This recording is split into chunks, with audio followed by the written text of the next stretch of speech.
মোৰ ঘৰটো আক্ৰমণ কৰিব আহিছিলে, ইমান দুঃসাহস। আক্ৰমণ কৰিবলৈ অহা আগতে আমি আক্ৰমণ কৰিম বুলি কৈ তেওঁলোকে ফটো আপলোড কৰিছে। তাৰপিছত মই ৰাতিপুৱা গৈ কেছ কৰিলো। বেলেগ কেছবিলাকততো আপোনাৰ মানুহক চুচুৰাই লৈ যায়। মই ভিডিঅ' দিলো, পিছত গম পালো যে যিসকলে অত্যাচাৰটো কৰিছে সেইসকলক দৰাৰ নিচিনা পুলিচে গাড়ী দি পেলাই ঘৰে ঘৰে থৈ আহিছে। শিৱামণি বৰা মহিলা মাৰিছে, কেণ্ডিডেট ট্ৰানজিশনক আক্ৰমণ কৰিছে, মানুহক গুলি মাৰিছে, আমাৰ MLA-ক মাৰিছে, MLA গাড়ী ভাঙিছে, কিন্তু আৰক্ষীৰ তেওঁলোকৰ বিৰুদ্ধে কোনো ধৰণৰ ব্যৱস্থা নাই। হিমন্ত বিশ্ব শৰ্মাৰ অপবিবাহৰ চূড়ান্ত নিদৰ্শন। তাত সহায় কৰিছে পুলিচে, মুষ্টিমেয় 0.1% পুলিচে হিমন্ত বিশ্ব শৰ্মা ডাঙৰীয়া গৃহমন্ত্ৰীৰ কথা মতে গোটেই কুলক্ষিত কৰিলে। চিটিং জাজ দি পেলাই যদি তদন্ত হয়, তাত যদি মোৰ কথাখিনি অসত্য হয়, মই ৰাজহুৱা জিম্মাত ভৰ্তি কৰিম।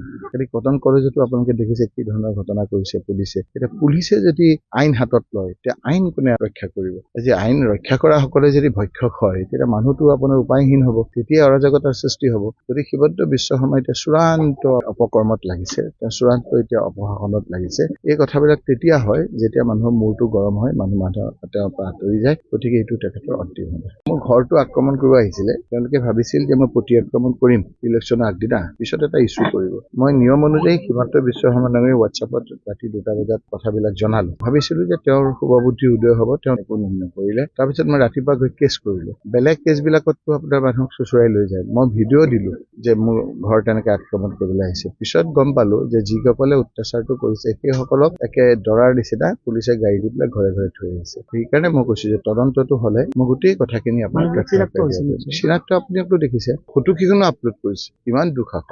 আক্ৰমণ কৰিবলৈ অহা আগতে আমি আক্ৰমণ কৰিম বুলি কৈ তেওঁলোকে ফটো আপলোড কৰিছে। তাৰপিছত অশ্লীল ভাষা মই যেতিয়া ভিডিঅ'টো প্ৰেছক দেখাইছো, প্ৰেছে কৈছে যে ছাৰ বন্ধ কৰি দিয়ক, এইবিলাক কথা সাধাৰণ ৰাইজে শুনিলে, সৰু ল'ৰা ছোৱালী শুনিলে বেয়া। হিমন্ত বিশ্ব শৰ্মাৰ অপবিবাহৰ চূড়ান্ত নিদৰ্শন। তাত সহায় কৰিছে পুলিচে, আমাৰ MLA-ক মাৰিছে, MLA গাড়ী ভাঙিছে, কিন্তু আৰক্ষীৰ তেওঁলোকৰ বিৰুদ্ধে কোনো ধৰণৰ ব্যৱস্থা নাই। শিৱামণি বৰা মহিলা মাৰিছে, কেণ্ডিডেট ট্ৰানজিশনক আক্ৰমণ কৰিছে, বিভিন্ন ধৰণে মানুহক গুলি মাৰিছে। পুলিচে কেনেকে ক্ষমতাৰ অপব্যৱহাৰ কৰিছে, চিভিল এডমিনিষ্ট্ৰেশ্যনে কেনেকে অপব্যৱহাৰ কৰিছে, কেনেকে MLA নেতৃত্বত আপোনাৰ ৰেগিং হৈছে, গোটেই ঘটনাটো এটা ন্যায়িক চিটিং জাজ দি পেলাই যদি তদন্ত হয়, তাত যদি মোৰ কথাখিনি অসত্য হয়, মই ৰাজহুৱা জিম্মাত ভৰ্তি কৰিম।